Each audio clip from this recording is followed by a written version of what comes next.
टांकरी लिपि जिस वक्त राजाओं का शासन था, उस वक्त राजाओं का सारा लेखा जोखा इतिहास, सारा जो हिसाब किताब इसमें लिखा जाता था।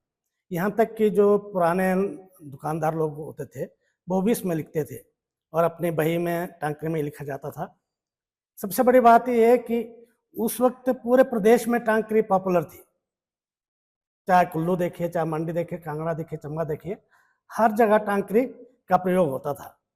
धीरे धीरे क्या हुआ कि वो जैसे जैसे हम आधुनिकता के उसमें आते गए, टांकरी लिपि लुप्त होती गई और आज एक बड़ा अच्छा प्रयास हो रहा पूरे हिमाचल में, ना केवल कुल्लू में।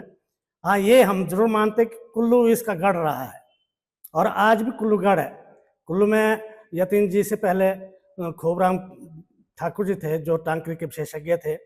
पूरे प्रदेश से उनके पास टांकरी के अभिलेख आते थे पढ़ने के लिए, रूपांतरित करने के लिए, और वही कड़ी पकड़ी है यतीन पंडित जी ने। तो हम गर्व से कह सकते हैं कि कुल्लू ने एक शुरुआत की है टांकरी को आगे बढ़ाने के लिए। और आज हिमाचल प्रदेश सरकार ये भी सोच रही है आने वाले समय में कि टांकरी एक प्रदेश की एक लिपि बन जाए। जैसे आज हम कुल्लवी लिखते हैं तो हम देवनागरी में लिखते हैं, या मलयाली लिखते हैं तो देवनागरी में लिखते हैं। एक ऐसा मानक तैयार होगा हिमाचल में जो पूरे हिमाचल में लिपि के रूप में प्रसिद्ध हो। जैसे हम देखते हैं पंजाब में गुरुमुखी है, कन्नड़ में कन्नड़ के जो लैंग्वेज है मलयालम है। उसी प्रकार से हिमाचल की अपनी जब लिपि होगी तो हमारी जो बोली है, भाषा है, वो अपने आप समृद्ध होगी। देखिए, टांकरी लिपि हमारी हिमाचल की पुरानी लिपि रही है, जिसका उद्भव शारदा लिपि से हुआ है और इसका उद्भव काल 13वीं और 14वीं शताब्दी के आसपास माना जाता है। इस लिपि इस लिपि में हमारे यहाँ का मध्यकाल का बहुत बड़ा इतिहास लिखित रूप में मौजूद है। टांकरी लिपि को सुरक्षित करने की आवश्यकता इसलिए भी पड़ रही है क्योंकि हमारा, जैसे मैंने कहा कि हमारा इतिहास का एक बहुत बड़ा हिस्सा लिखित रूप में इसी लिपि में विद्यमान है।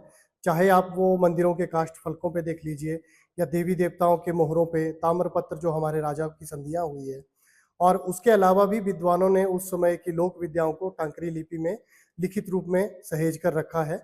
उसे आज के समय में पढ़ने और लिखने वाले बहुत कम रह गए हैं।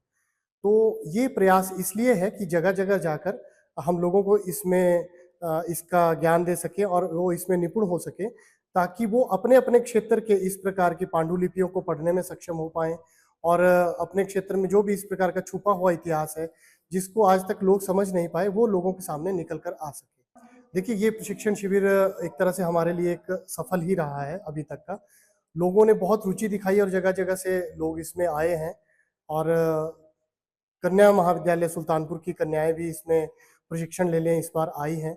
और उसके अलावा भी बहुत से ऐसे युवा हैं जो अब इस शिविर के माध्यम के बाद भी हमसे जुड़ने के इच्छुक है कि वो कह रहे हैं कि हम इसके बाद भी कंटिन्यू करना चाहते हैं और लंबे समय तक आपसे इसको लगातार सीखना चाहते हैं, ताकि हम पूर्ण रूप से इसमें सिद्धहस्त बनकर आगे चीजों पर काम कर सकें।